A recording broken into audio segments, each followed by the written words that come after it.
My name is Andrea. I am 37 years old, and this is the story of how I lost everything I thought I wanted and found everything I never knew I needed. I married Raymond when I was 30.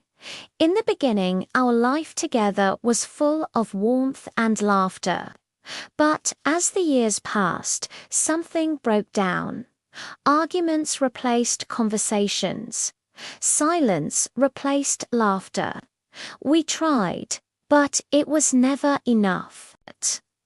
The love that had brought us together quietly faded, and no amount of effort could bring it back. The day I signed the divorce papers was one of the hardest days of my life. My hand shook. Signing my name felt like closing a door on 7 years. I walked away feeling empty, like I had failed. I felt lost in a way I had never felt before. I found a small apartment in the city. I tried to rebuild my life one quiet day at a time. The nights were the hardest. The apartment was so silent. Sometimes I lay in bed staring at the ceiling, wondering where everything went wrong. During the days, I kept myself busy with work, and that helped. My friends called often. They encouraged me to go out, to meet new people, to start dating again. I appreciated their love, but I always said no. My heart was still healing, and I was not ready to let anyone near it. Then, one ordinary morning changed everything. I was walking to work, holding my coffee, lost in my thoughts, when my foot caught the edge of the pavement. I lost my balance, and the cup flew from my hand. It shattered on the ground. Coffee splashed across my shirt. I stood there embarrassed, as strangers walked past without a second glance. Then I heard a calm, kind voice. "Do you need some help?" I looked up. A man was standing there, looking at me with the warmest eyes. He glanced at the mess on my shirt and smiled gently. "It looks like you need a new coffee," he said. I laughed, surprised by my own reaction. His name was Robin. He walked me to a small cafe nearby and bought me another cup. He did not ask why I looked so sad or what was weighing on my mind. He simply talked. He told me about his morning, about his work, about small, easy things. And when I spoke, he actually listened. Not the kind of listening where someone is preparing their next words, but real, quiet, attentive listening. Somewhere in that simple conversation, I realized I felt safe. Something I had not felt in a very long time. Robin and I began meeting regularly after that. Coffee here, lunch there. I found myself looking forward to seeing him more than anything in months. He made me laugh easily. He never pushed me to talk about my past, but one afternoon I told him everything about the marriage, the divorce, the loneliness, and the shame I still carried. He listened without judgment. When I finished, he was quiet for a moment, then said softly, "Sometimes life breaks us, but that breaking isn't the end. It gives us the chance to build again, something stronger, something better." Those words reached a part of me I thought had gone cold forever. Weeks became months. I thought about Robin every day. When my phone buzzed, my heart jumped, hoping it was him. I wanted to hear his voice, see his face, be near him. I had been so careful, so guarded, but slowly, without even noticing it happening, I had started to fall in love again. One evening, Robin took me to a concert. We sat side by side in the soft light, listening to the music.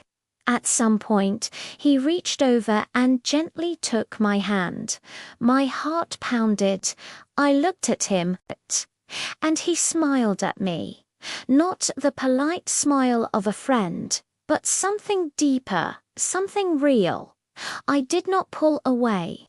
I held his hand tightly and let myself feel it.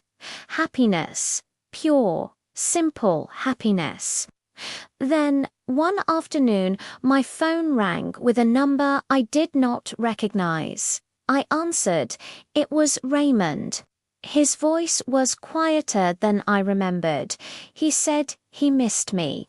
He said he thought about me every day, and that he wanted to try again. He promised he had changed, that things would be different. I listened carefully, without speaking. Part of me remembered the good years, the early warmth, but other memories came to the long silences at dinner, the arguments that went nowhere, the loneliness of lying next to someone who felt like a stranger. Raymond had made promises before, many times, and nothing had changed. Now I had Robin. Someone who listened, who made me feel seen, who had helped me find my way back to myself without asking for anything in return. I knew what to do. Raymond, I said quietly, it's over for us. It has been for a long time. I can't go back. He tried to speak again, but I thanked him for calling and ended the conversation. I sat still for a moment.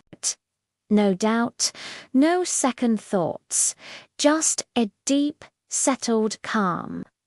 I was ready to move forward.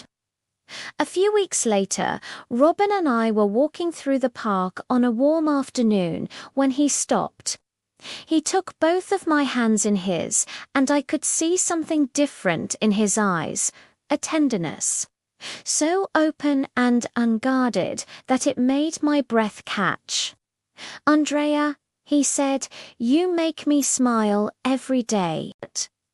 I want to spend my life with you. Will you marry me? The world went quiet around me. I had told myself I would never marry again. I had been so sure that one heartbreak was enough. But standing there, looking at Robin, this kind, patient, steady man who had helped me rebuild myself, piece by piece, I knew that the fear I was holding on to was the only thing standing between me and the life I wanted. Tears filled my eyes. Yes, I whispered. Yes, I will. His eyes filled with tears too, and he held me close right there in the middle of the park. We had a small, simple wedding. Nothing grand or extravagant, just the people who mattered most, and the two of us. When I walked toward Robin and saw the way he looked at me, I finally understood something. My divorce had not been my failure. It had been the end of one road and the beginning of another. Every painful moment, every quiet night, every day I had spent slowly putting myself back together. It had all led me here. My marriage to Raymond was not the end of my story. It was the chapter that made me strong enough to truly love again. And standing beside Robin, I was grateful for every hard step, every broken moment, every morning I had chosen to keep going. It had all brought me exactly where I was meant to be.